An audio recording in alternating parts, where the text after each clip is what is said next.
Hey YouTube, Kaijudoyoshi here. I'm here for the final part of my Shield Blast discussion. I've already gone over most of the kinds of Shield Blasts that are in the game at the moment, but I'm going to go over the last two now. So, there are the big destruction cards. These are the cards that have huge mana costs, like 7, but they're very good in the shields. These are the cards that are bad in hand, but they're amazing in the shields. And yeah. And then the other one is the mass removal shield blasts. These cards are like unbelievable, I guess you could say, in the shield blasts. And they're not bad in your hand either. So I would have to say that these are probably the best, but I'm going to get into these later. I'm going to start with these guys first. Alright, so we have Root Trap and Terror Pit, obviously. These are the only two really huge destruction cards that are, like, good or worth playing right now, in my opinion. If I was playing either of these decks, like any deck using Grass, any deck using Darkness, I would use these no matter what. I would max out on these. Maybe I wouldn't max out on Root Trap because of the mana, but I definitely max out on Terror Pit. Alright, so yeah, Root Trap basically says, both of these shield blasts obviously, this says put a creature into the mana zone, and this banishes a creature. Alright, so Terror Pit's obviously good. It gets rid of any card, doesn't matter what card it is. It doesn't have to be tapped or untapped. It doesn't have to be a certain level. It doesn't have to be certain power. Gets rid of any card, no exceptions. If your opponent has monsters on the field, and this is a hit as a shield, you pick one of their monsters, and it's gone. It's banished.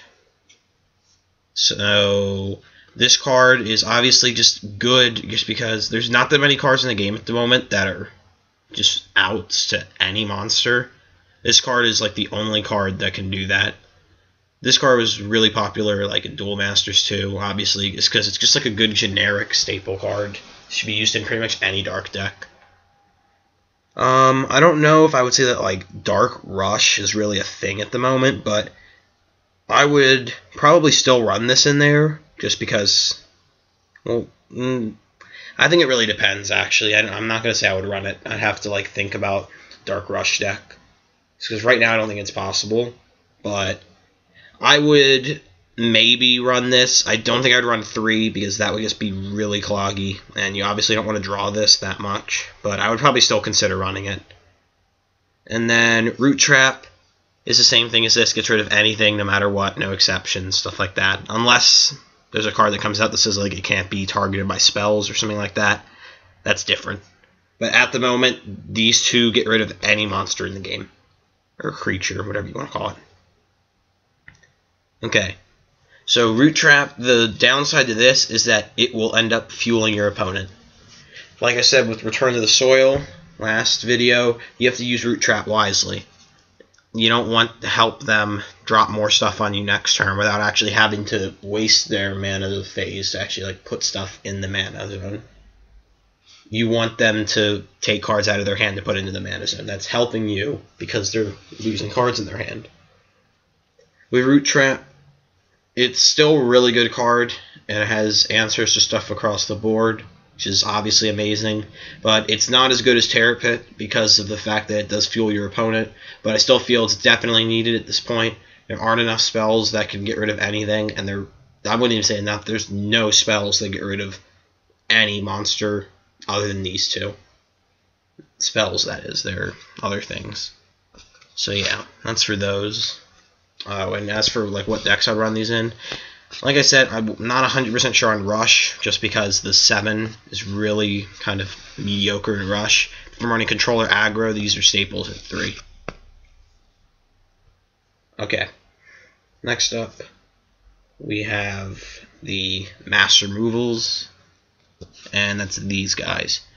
Barrage and Stormspark Blast. Alright, so both are Shield Blasts. Barrage says banish all enemy creatures that have 2,000 or less power. Stormspark says tap all enemy creatures. Okay. So to start off, Storm Spark Blast. Pretty sure most of you guys know this. Holy Oz, it used to be called. This card in a light deck, you should be running 3. Like, I don't really think that there's anything to say about this. This card, unlike Terra Pit and Root Trap, this has the ability to get rid of not just one of their cards, but all of them.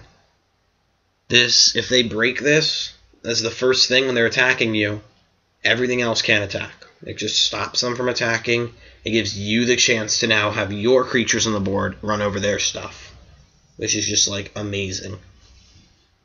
This card, I mean, there's like lots of things you can do with it. I mean, it's amazing in your hand too, because it's just like you just drop it and it's just like you could have all those monsters on the board, but now my guys can run over all of those if I want.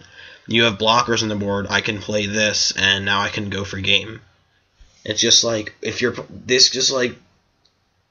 opponent has like monsters on the board, this card's just like, I don't care what those things do, I'm just gonna play around them. I'm going to either go for a game or I'm going to get rid of all of them, basically. And like I said, I would run this whether I'm running Rush, Aggro, or Control at 3. In Rush, it gets rid of blockers, which is important. I mean, if they're dropping blockers on you and you don't have answers to them, you're going to end up losing if you're playing Rush. If you're playing Control and Aggro, this is just like standard in either of those decks, really. And Control, it's good because you can play this, and then you can run over all of their creatures, and you're getting advantage by doing that, controlling your opponent, basically. So yeah, that's Storm Spark. Amazing card. Perfect design. A perfect example of what I would like to say an almost overpowered Shield Blast, because it's just so... It's like... It's versatile, but like... It just does everything in one card. It's just a really, really solid card, and definitely in any deck that uses light should be playing this. Honestly, like if you've seen my Water Darkness Control deck, I'm using this in my Water Darkness Control deck in 3. Just this is a light. And yeah, some of you guys may not understand that, but I think I might save that for another video as to why I want to do that, because I already think I've talked enough about Storm Spark for now. Next up is Barrage. Barrage, obviously banishing all 2,000 creatures, has one advantage that Storm Spark doesn't. This gets rid of the creatures with the card. This gets rid of it. This just makes it so that all of your stuff can get rid of it. This gets rid of it by itself. Obviously, when you're using Barrage, it's amazing against Rush. They're going to have stuff like Blaze Belchers, Magresses. I just lost like all my train of thought there. Blaze Belchers, Magresses, Drakon Weaponsmiths, Essence Elves, Razor Hides, Bronze Arms, just all that kind of stuff. Hit stuff across the board. Good against blockers. It's good against stuff like Scaradorable of Gloom Hollow, Thunder Cruiser, Marrow Ooze. It's just got really good things just like across the board. It hits everything. It hits all different types of manas. So yeah. This card, obviously, if they hit in the Shield Blast and you're playing against Rush, it's going to stop them from attacking. But not only that, they won't even be able to make a comeback next turn because all their field is gone.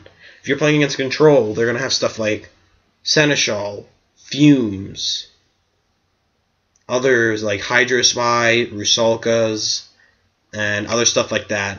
It's not as amazing against Control because that deck is packed with blockers, and this card does not hit blockers that aren't Scaradorable of Gloom Hollow. So, it's really good against Rush. It's not bad against Control because it does get rid of the forces that they have. If they're going to put all of their things that can attack on the board and then you use this to get rid of everything, they can have blockers, but they won't actually be able to beat you. So now you can start drawing into cards. You can maybe draw the Bolgash you need to just get rid of all the blockers. The Tetsurion the Unchained, the Gilliflame to just have stronger attack than all the blockers or something like that. Then when you're playing against aggro, Barrage is interesting because in most aggro decks you have to run some small cards, obviously, because if you're just running big guys in an aggro deck, that's obviously not going to work if you can't do anything for like the first like 3 turns or something.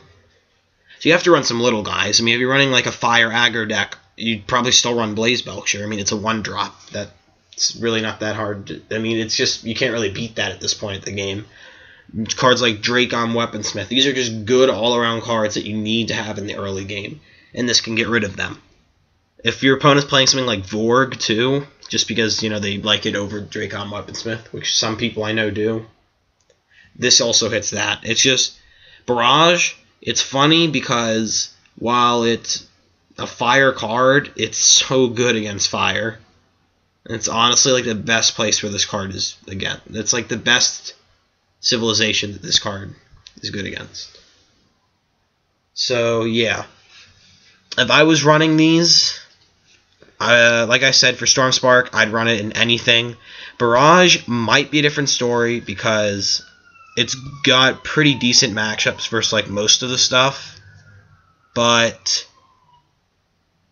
it has the 2,000 or less thing, which can be a huge disadvantage at some points. But yeah, other than that, I still think it's an amazing card.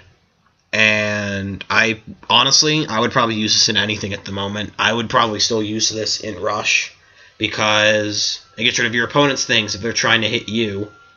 I mean, in Rush, it's kind of weird. I don't have that much experience with Rush at the moment, so my opinion may be a little misguided right now, but I just think that these cards are the best Shield Blast. These two Shield Blasts are the best ones in the game at the moment, in my opinion. No card beats these. I would be running these in 3s in any deck that I would be playing. And yeah, that's all for now. That's it for my Shield Blast discussion. Just in a wrap, the Mass Destruction Shield Blasts are my favorites.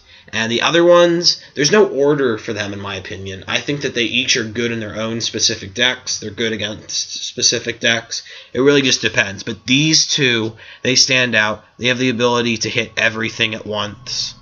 And it's just really important, in my opinion. So, yeah. Thanks for watching, and peace.